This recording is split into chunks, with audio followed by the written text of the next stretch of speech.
In war, heroes don't always carry rifles. Sometimes, they carry bandages stained by midnight battles. Sometimes, they hold a soldier's hand as the world collapses behind a curtain of smoke. Tonight, we'll follow the journey of one woman, someone who never asked to become a hero, but walked straight into the fire because thousands of lives depended on hands like hers. This is the untold story of America's wartime nurses, women who stitched life back together while the front line moved closer every hour. A story of courage, wounds that don't bleed, and the moment a young nurse realized she must become more than a healer. She must become a soldier of mercy. This is the White Angels, the life and death war of the nurses on the front line. Letters she never sent.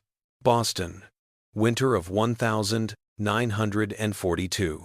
The city glowed with holiday lights, warm and bright against the December cold. Shop windows along Harrison Avenue shone with Christmas decorations, but inside a small upstairs room, a young woman sat alone at a narrow desk, writing beneath a flickering lamp. Her name was Frances Slanger, 26 years old, the daughter of poor Polish immigrants, and a nurse who had never imagined she would one day stand on the edge of history. She paused her writing, staring at the half-finished page. Then she wrote a sentence that would one day become the last memory of her life. If others go, I must go too. Healing is my duty. Courage, I will learn. She didn't know it then, but those words were both a promise and a prophecy. A quiet declaration that would guide her all the way to the bloody sands of Normandy. And in that dimly lit room, with snow brushing the window pane, Frances made a choice that would change thousands of lives, though she believed she was only changing her own. A courage born, not from strength, but from responsibility. To the outside world, the Army Nurse Corps looked glamorous. Tidy uniforms, spotless caps, confident smiles. But the reality was far different. Frances was not fearless. She worried too much. She doubted herself. She wasn't sure she belonged in a war. But the night she signed her enlistment papers, her hands did not tremble. She did not know if she had courage, but she knew she had skills that could save someone's life. And war, she felt, demanded those skills more than anything she could ever imagine. Training began almost immediately. Days turned into weeks of relentless drills. Emergency triage in under 30 seconds. Rapid removal of combat gear. Operating in blackout darkness. And learning to keep composure when explosions sounded only a few hundred meters away. They learned to eat in 2 minutes, sleep in 20, and work 16 hours straight. And the hardest lesson of all, they learned to choose who could be saved, and who they had to let go. At night, Frances lay awake on her narrow bunk, listening to the wind outside the barracks. Fear crept in, silent and heavy. But she never once thought of quitting. She was beginning to understand something profound. Courage is not the absence of fear. It is carrying fear with you, and still moving forward. Waiting to depart. The quiet terror no girl spoke aloud. June 1944. Rumors were everywhere. Something enormous was coming. Something the newspapers called the largest invasion in history. Then, one morning, the nurses lined up on the parade ground as the sun rose behind them. The air smelled of dew and anticipation. An officer stepped forward, his voice firm and unmistakably solemn. Ladies, you will be among the first medical units to land in Normandy. You will not be far behind the front. You will be with the men. Silence settled over the formation like a shroud. One nurse quietly took Frances's hand. Another stared straight ahead, her jaw clenched. Frances felt fear swirl in her stomach. But when the officer's eyes swept across them, her chin lifted. She stood tall. That night, she wrote a long letter to her parents. I don't know what lies ahead. But if someone is hurting, I want to be there. She folded the letter carefully and tucked it into her uniform pocket. She never mailed it. Crossing the Atlantic. A journey with no way back. The USAT John Erickson cut through the night as it crossed the Atlantic. Salt spray whipped across the deck. Soldiers huddled in their coats, staring into the dark water. Frances leaned against the rail as the waves churned below. Another nurse approached her and whispered, "Are you scared?" Frances answered honestly, "Yes, but fear won't stop my hands." Below deck, the soldiers played harmonica tunes that drifted through the corridors.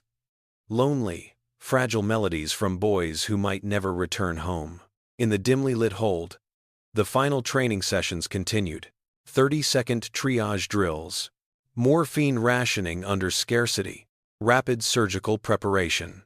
Survival protocols for enemy fire. Then, a military surgeon spoke words they would never forget. "You are not safe.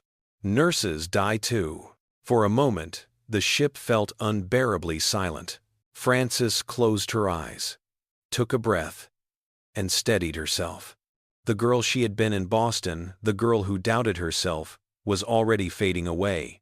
Normandy. The first step into hell. The 17th of June, 1944. Gray skies. Cold wind. The smell of smoke and salt mixed together. As Frances stepped off the landing craft onto Utah Beach, her boots sank into the same sand where thousands of soldiers had fallen only days before.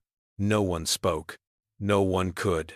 The ruins of landing craft littered the shore. Charred pieces of equipment lay half buried in the sand. The distant thud of artillery echoed across the blasted coastline. They had no time to take it in. Orders came immediately. Set up a field hospital. Casualties incoming. And just like that, her war began. Her first shift, where fear had no place. The 45th Field Hospital was nothing more than a cluster of tents hammered into wet soil. The ground trembled with every distant explosion. Inside the operating tent, lanterns swung slightly, casting long shadows over the makeshift tables. Frances's first shift began at 3 in the morning. A young soldier barely 19 was carried in, blood soaking through his sleeve. He looked up at her, voice shaking. "Am I going to be okay?" Frances squeezed his hand. "You're not alone. I'm right here." And she realized something with startling clarity. Here, a nurse didn't save lives, only with tools. She saved them by refusing to let anyone feel abandoned. Then a shout. "Nurse Slanger, suction now." She rushed over, hands steady. Metal clattered, instruments gleamed under the lamps. Voices overlapped in controlled chaos. By sunrise, she had treated more than 40 wounded men. She had worked on an empty stomach, with almost no rest, driven only by adrenaline and the undeniable truth that every second mattered. As dawn crept across the French coast, Frances Slanger, the shy girl from Boston, was gone. In her place stood a woman carved by necessity, sharpened by urgency, and strengthened by the weight of countless lives in her hands. Nights in Normandy. When a nurse becomes a soldier. 10 days into Normandy, Frances and her team had already tended to more than 2,000 wounded soldiers. Exhaustion blurred the hours together. Their hands shook from fatigue. Their uniforms stiffened with dried mud and antiseptic. But still, they worked. Frances lost count of how many times she stemmed a bleeding wound, calmed a terrified young man, or sat silently beside someone taking their final breath. War hardened her in some ways, but in others, it opened her heart until it hurt. One night, while repairing a tent that the wind had torn loose, she stopped and looked at the stars above the dark French fields. For the first time, she understood. I'm not who I used to be. War had reached into her life, taken her innocence, and handed her something else in return. Purpose, strength, and the unbreakable resolve to keep going. The road ahead. Frances had no idea that fate was already moving toward her, quietly and steadily. There was still triumph ahead. still sacrifice. Still a final act that would etch her name into history. But for now, Part 1 ends with a young woman standing beneath the Normandy sky, unaware of how close she already was to destiny. She had chosen the fire. And now, the fire would shape her. The longest night, the 11th night in Normandy, began like every other, with exhaustion clinging to Frances like a second uniform. Inside the field hospital tent, lanterns flickered against the canvas walls. The air smelled of antiseptic, wet earth, and the metallic hint of blood. Instruments lay neatly arranged on trays, though they rarely stayed neat for long. Frances tied her hair back, wiped sweat from her brow, and prepared for another wave of casualties. Every night was the same. Every night was different. A medic burst through the entrance. Ambulances incoming. 3, maybe 4. Frances didn't hesitate. She grabbed gloves, stepped into position, and the chaos returned like an old, unwelcome friend. The first stretcher slid in. A soldier with shrapnel embedded along his side. He was shaking violently. Frances leaned close, her voice a calm whisper amid the storm. "Stay with me. You're safe now." But the truth was, no one was safe. Not here. When the sky itself became the enemy, it happened around 2:10 a.m. A distant boom rolled across the fields. Too deep, too heavy to dismiss. Then, another. Closer. Frances froze for half a second. She had heard artillery before, but this was not distant German fire. This was targeting them. A doctor shouted, "Air raid."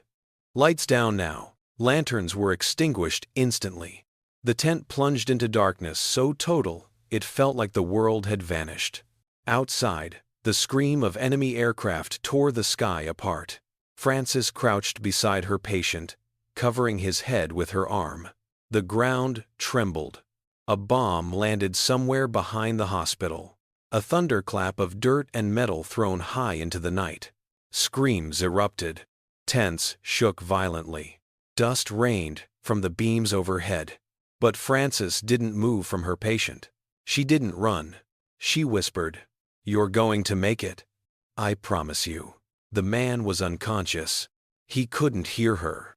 But maybe the words were for herself. Another explosion. Closer this time. The shock wave rattled the surgical tables, knocked instruments to the ground. A nurse cried out, "We have to evacuate." A surgeon barked back, "We don't abandon the wounded." Frances steadied her breath. This was the moment every nurse had feared. The moment war ripped away any illusion of safety. Yet, in that crushing terror, something inside her hardened. Something that had been quietly growing since Boston. Courage was no longer something she hoped to learn. It was something she carried. Morning after the storm. The bombing finally ceased around dawn. Frances stepped outside the tent, blinking against the pale morning light. The horizon was smeared with gray smoke. Ambulances were scorched. Several tents had collapsed. Medics walked through the debris like ghosts, checking for the injured, collecting what remained usable. Frances felt the weight of the night settle on her slowly. Not as panic, but as fatigue so deep it numbed her bones. A fellow nurse, Eleanor, approached her. "You didn't sleep again, did you?" Frances shook her head. Eleanor forced a weak smile. "You talk like sleep is optional." Frances didn't answer. Not because she was trying to be brave, but because she knew something Eleanor didn't. If she closed her eyes, she would see everything again. Every explosion, every cry, every moment of helpless fear. Instead, Frances picked up a bucket of water and walked back to the operating tent. There were still wounded men waiting, and a nurse's fear mattered far less than a soldier's life. A new kind of strength. By late afternoon, the steady rhythm of medical work had returned. The bombing hadn't slowed the war, it merely changed its shape. Frances treated burns, stitched torn flesh, calmed men trembling from shock. But there was something different in her movements now. She wasn't second-guessing herself anymore. She wasn't hoping to be brave. She was brave. A medic noticed her confidence and said, "Slanger, when this war ends, I hope you teach at a nursing school." She laughed quietly. "If this war ends," she corrected. The medic nodded with a tired smile. "Yeah, if." Later, during a rare 5-minute break, Frances sat on a wooden crate just outside the tent. She opened her notebook and scribbled, "There is no fear left in me, only duty." And something like love for these boys who keep arriving broken, and somehow find the strength to keep fighting. She paused, tapping the pencil against the page. She didn't write the last thought that crossed her mind. "And I keep finding the strength to fight for them." Faces she never forgot. War is a strange teacher. It shows you how quickly a life can vanish, but also how fiercely a life can cling. Frances remembered every young man she treated.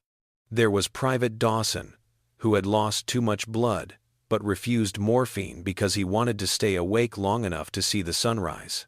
There was Corporal Hughes, who cracked jokes through gritted teeth while they removed shrapnel from his leg.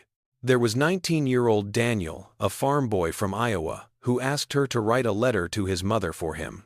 Frances wrote every word he whispered. When he drifted into unconsciousness, she finished the letter alone. "Your son was brave." He smiled until the very end. Daniel survived. Barely.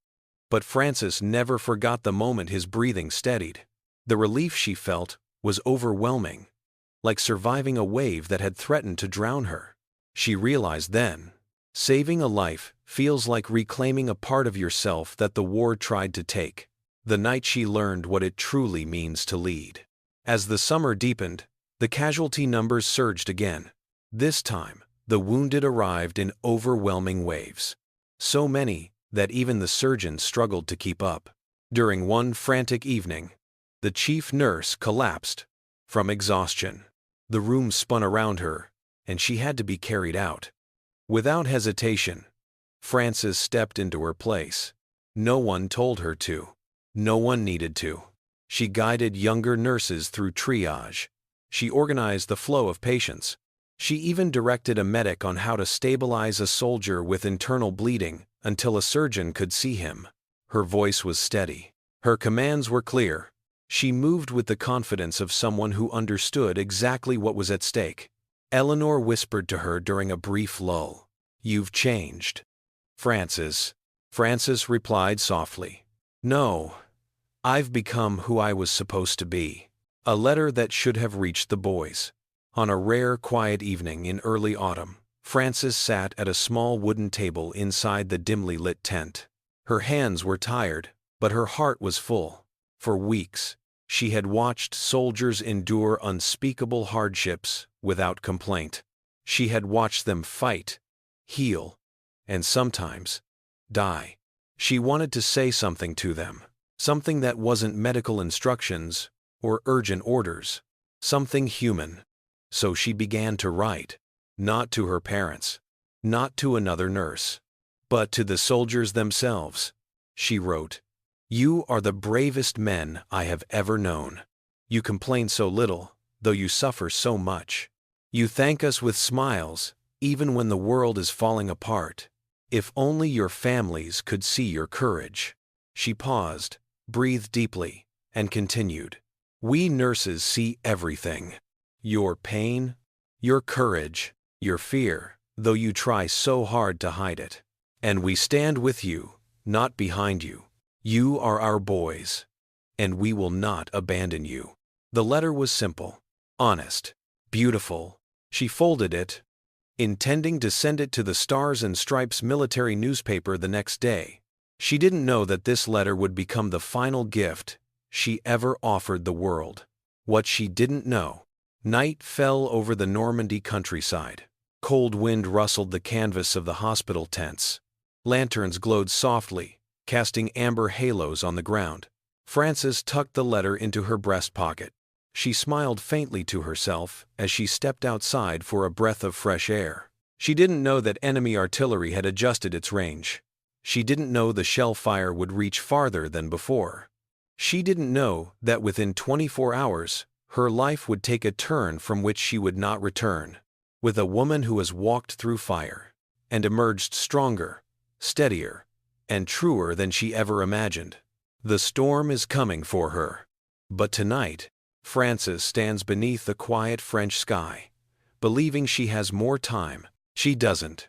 But she believes. And sometimes that belief is the most human thing of all. The letter that reached their hearts. The morning after Frances wrote her letter, she handed it to a passing correspondent from Stars and Stripes, the U.S. Army's military newspaper. She blushed slightly as she gave it to him.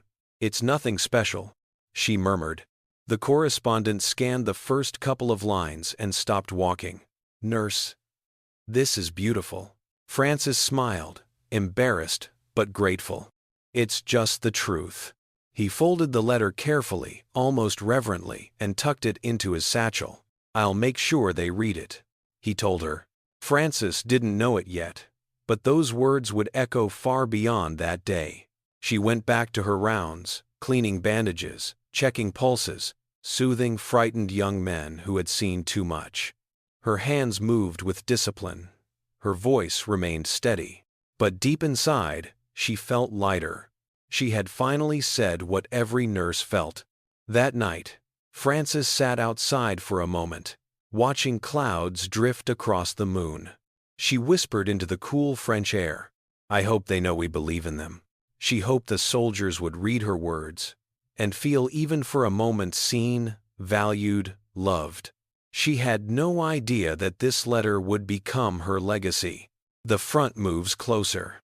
October 1944. The Allied advance was pushing deeper into France, but the fighting was still fierce.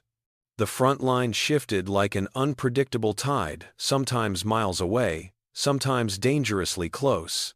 The field hospital where Frances worked moved with the battle. Every relocation was a test of endurance. Packing equipment under pressure, moving wounded men carefully onto trucks, racing to set up new tents before more casualties arrived. One afternoon, as trucks rolled across muddy French roads, Frances sat beside Eleanor on a tailgate. Dust swirled in the wind behind them. Eleanor looked at her friend. "Frances, do you ever think about going home?" Frances watched the landscape pass by: ruined villages, empty barns, fields scarred by artillery. "Every day," she answered softly. "But I'll go home when the boys go home, not before." Eleanor nodded, but there was sadness in her eyes.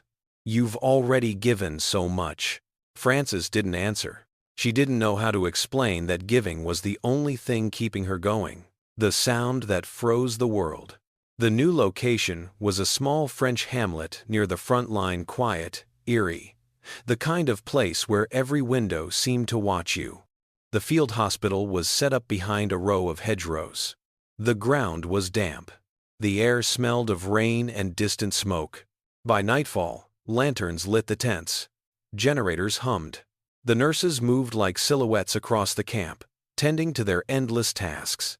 Then, it happened. A sound split the night. A deep, unnatural whistle slicing through the air. Frances knew the sound instantly. Incoming artillery. She froze for half a heartbeat. Then, instinct took over. "Lights off. Get down." Someone shouted. The camp went dark. The world held its breath. Frances grabbed a wounded soldier by the shoulders and shielded his head with her arms. The shell struck. A violent explosion shook the earth, sending dirt showering over the tents. The blast lit up the night like lightning. Someone screamed. Something collapsed. The air filled with dust, smoke, and the ringing echo of destruction. The second shell hit closer. Too close. Frances didn't run. She didn't hide. She stood and shouted, "Get the patients to cover. Move." Her voice was unwavering, pure command, pure fire. Another shell whistled overhead. Eleanor yelled, "Frances, get down." But Frances didn't move. She was helping lift a stretcher when the third shell hit. A blinding flash. A wave of heat. A shockwave that threw bodies to the ground. And then, silence. The moment, everything changed. Frances lay on the ground, eyes half open, dust settling around her like snow. For a moment, she didn't know where she was. Then she heard someone calling her name. Frances! Frances! It was Eleanor. She crawled to Frances, voice breaking. Stay with me. Stay with me. Frances tried to speak but couldn't. Her breath trembled. Her vision blurred. She could hear distant shouting, medics running, nurses crying, men groaning. But the sounds felt far away, as though she were underwater. She tried again to speak. And this time, a whisper escaped. Are the boys okay? Even in that moment, even with her injuries, her first thought was of the soldiers she cared for. Eleanor's voice cracked. Yes, yes, they're okay. We've got them. You did so much, Frances. Frances blinked, slowly. Her chest rose and fell in shallow, fragile breaths. She wasn't afraid. She wasn't angry. She looked strangely peaceful, like someone who had given everything she had, and had nothing left to fear. Her hand reached up weakly, finding Eleanor's. And then, her hand fell gently back to the earth. Frances Slanger, nurse, daughter, immigrant, hero, was gone. The letter arrives too late. 2 days later, Stars and Stripes published her letter. It spread across France, England, Belgium, wherever American soldiers were fighting. The headline read, "A nurse's tribute to the boys she served." Thousands of soldiers read her words while sitting in mud, in trenches, beside tanks, or inside broken farmhouses. And everywhere the letter reached, silence followed. Then tears. And then something else. Something stronger. A young private whispered, "She wrote this, for us?" A battle-hardened sergeant murmured, "She saw us. She really saw us." Many soldiers folded the letter and placed it inside their helmets, close to their hearts. One officer wrote in his diary, "We never met her, but we know her. She wrote like she fought, with courage, with love, with everything she had." But Frances never saw her own words in print. She never knew the impact they would have. She never knew that her voice would become a beacon for thousands. The funeral the war stopped for. The army buried Frances with full honors. It was a small ceremony near the ruins of a French village. The sky was gray. Rain fell in thin, steady lines. Her fellow nurses stood in formation uniforms stained with mud and tears. A chaplain spoke softly. She gave her life not as a soldier of destruction, but as a soldier of mercy. A row of soldiers, some on crutches, some with bandaged arms, saluted her. Many of them were men she had saved. Eleanor placed a small white nurse's cap on the coffin. "You were the bravest of us," she whispered. A bugler played taps, slow, mournful, echoing across the broken fields. The notes drifted upward, disappearing into the cold October air. Frances Slanger was laid to rest, far from Boston, far from home, but surrounded by the very lives she had fought to protect. The transformation of her sisters. After Frances's death, everything changed for the nurses who survived. They worked harder. They stood straighter. They took each patient's hand with just a little more tenderness. Because now they understood, deeply, painfully, that nurses could fall just as surely as soldiers. Eleanor became the unofficial leader of the unit.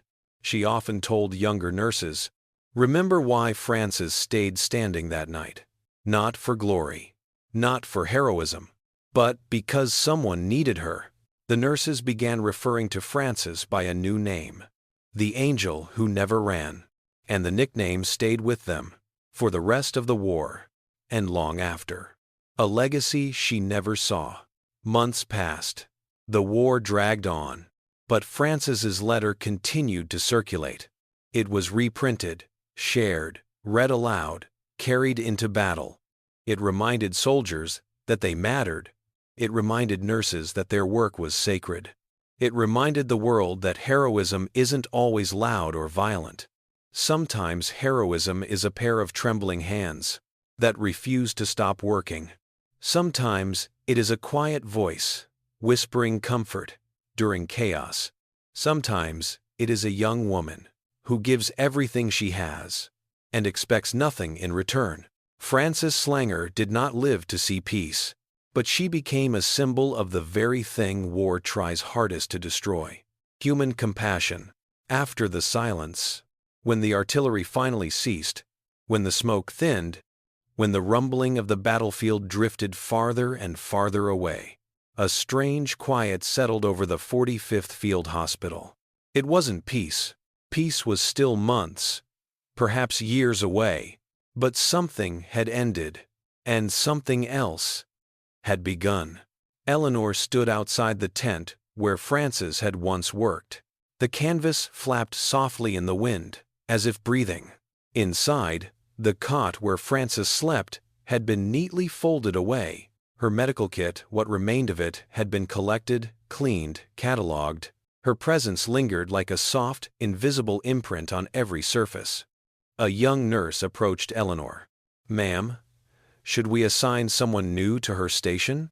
Eleanor looked at the empty space, took a quiet breath, and replied, "No, leave it vacant for now, because filling it too quickly would feel wrong, like erasing a footprint before anyone had fully seen it." The letter that became a torch. Within a week, Frances's letter was everywhere, pinned inside tents, folded inside helmets, tucked into the pockets of jackets stiff with mud and rain. Nurses read it during rare quiet hours, their hands trembling as they realized she had spoken aloud what they all felt, but had never dared to say. Doctors read it before surgeries. Orderlies read it before night shifts. Soldiers read it before returning to the front. The words carried them, lifted them, reminded them that compassion still existed on the battlefield. A lieutenant wrote in his notebook, "She died before knowing the lives she touched." But maybe that's what makes her a hero. Her letter had become more than ink on paper. It was a torch. A light passed from hand to hand, across a dark, wounded continent. The nurses who carried her legacy forward. The war did not slow down. If anything, the battles grew more desperate as winter approached. But something had changed inside the nurses of the 45th. Before Frances's death, many saw themselves simply as medical staff, supporting the soldiers, staying behind the scenes. After her death, they realized who they truly were: frontline warriors of mercy. Not secondary, not background, essential. They worked harder, not out of obligation, but out of devotion. In the cold dawn hours, when frost coated the tents, Eleanor would stand in front of the unit and whisper, "Remember Frances, work like she's beside you." New nurses arrived from England, nervous and unsure. The veterans told them about Frances, about her courage, her tenderness, her final act. One young nurse confessed during a break, "I'm so scared. I don't know if I can do this." Eleanor placed a hand on her shoulder. "We were all scared once, Frances too." Courage isn't something you start with. It's something you grow into. And the young nurse, inspired by the story of the woman she never met, straightened her posture and returned to work with a steadier heart. Across the front, a name passed quietly, reverently. As the Allies pushed toward Belgium, then Germany, Frances's name traveled with them. Soldiers whispered to one another, "That nurse, the one who wrote to us, the one who stayed standing during the shelling, the one who didn't run." Some carried copies of her letter through the Ardennes forest. Others tucked it into their packs during the Battle of the Bulge. A medic who had never met her told a comrade, "She reminds us what we're fighting for." Her story became part of the oral tradition of the American Army, passed from camp to camp, from tent to trench, from soldier to soldier, not as myth, not as legend, as truth, Raw, human, unforgettable truth. The war ends, but not for everyone. May 1945. Germany surrendered. Church bells rang across Europe. People poured into the streets, laughing, crying, embracing strangers. The world exhaled after years of drowning in fear. But in the field hospitals, the nurses did not celebrate immediately. Eleanor stood at the edge of a meadow where the tents were still pitched. The wind was warm, the sky impossibly blue. She whispered, "We made it, Frances." The boys finally made it home. But not everyone had made it. Not everyone could celebrate. War ends on paper long before it ends in hearts. For the nurses of the 45th, the victory tasted bittersweet. Like joy mixed with grief, like dawn rising over a field still marked by yesterday's battles. Returning home with invisible wounds. When the nurses finally boarded a ship back to America, Eleanor found herself gripping the railing, staring at the waves. A younger nurse asked, "Ma'am, what will you do when you get home?" Eleanor thought of Boston. She thought of Frances's parents. She thought of the empty bed inside the tent. "I'll tell people about her," Eleanor said softly. "About all of them," because she understood something profoundly important. If their stories weren't told, their sacrifices would fade, their names would vanish, and the world would forget the women who held it together when it was breaking apart. Eleanor vowed she would not let that happen. Not to Frances, and not to any nurse who had picked up a bandage like it was a weapon against death. Boston, a family receives the news. In a quiet Boston neighborhood, Frances's parents received a letter wrapped in a black-bordered envelope. It was short, respectful, formal, final. It told them their daughter had died in France, helping to move wounded soldiers to safety. Her mother placed the letter gently on the table and whispered, "She always wanted to heal." Her father bowed his head. She did. A week later, another envelope arrived. This time, containing the printed copy of Frances's letter, published in Stars and Stripes. Her mother read it aloud in their small living room, her voice trembling as she reached the end. "She was so brave," her mother whispered. Her father placed a hand over his heart. "No, she was more than brave. She was kind. And kindness," he believed, was the rarest form of courage. A grave marked by gratitude. Years later, a small memorial was placed for Frances Slanger at her burial site in France. It read, "She lived to comfort the suffering, and died in service to her boys." American soldiers traveling through Europe sometimes visited her grave. They left small tokens: a folded flag, a medal earned in battle, a letter never sent, a white flower pressed flat between pages of a helmet manual. One veteran stood silently for a long time, hand resting on the stone. He finally whispered, "I'm alive because of you. Thank you, nurse." No answer came, but the wind moved gently through the grass, as if acknowledging him. The legacy of the White Angels, the nurses who served beside Frances, carried her memory for decades. Some returned to civilian hospitals and became leaders in nursing education. Some continued serving in military medicine. Some started families, always telling their children about the woman who taught them bravery. But all of them, every single one, carried a piece of Frances with them. And the Army Nurse Corps, inspired by her sacrifice, continued growing, evolving, and gaining recognition long overdue. In time, historians would say, Frances Slanger was the first U.S. Army nurse to die in the European theater. But the nurses who knew her said something different. She was the one who stood her ground, who stayed with her boys, who proved that courage has a gentle face. Final reflection: what remains after the war? In the end, war is not remembered through battles, or through numbers, or through maps. War is remembered through people, through the hands that healed, through the voices that comforted, through the letters that carried hope, through the women who walked into fire with nothing but compassion in their hearts. Frances Slanger did not live long. Her life was brief, fragile, and cut short by a war she did not start. But what she left behind, her kindness, her courage, her letter, outlived every bomb, every battle, every fear.